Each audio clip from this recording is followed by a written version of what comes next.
জয় জগন্নাথ। মহাপ্রভু জগন্নাথ ক্ষেত্র 12 মাসের 13 জাত। আজ রাম নবমী মহাপ্রভুর দিন। আজি যেন আমার সাথে এই বয়স মন্দিরে সাইজাত হয়।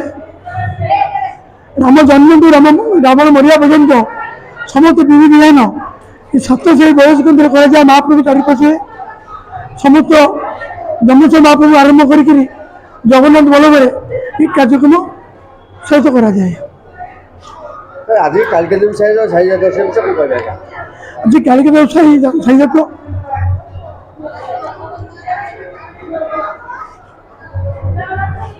এই প্রথম সাইজাত আরম্ভ। তারপরে হচন সাইড এত পরশুরাম বালিচাইকে যাব। বালিচাই যাত্রা হচন যাইকে আসব। দৌড় যাত্রা সরসাইকে যাব। সরস যাত্রা দৌড় যাইকে যাব। এই যাত্রা রাবণ মরিয়া পর্যন্ত রাখি রয়েছে।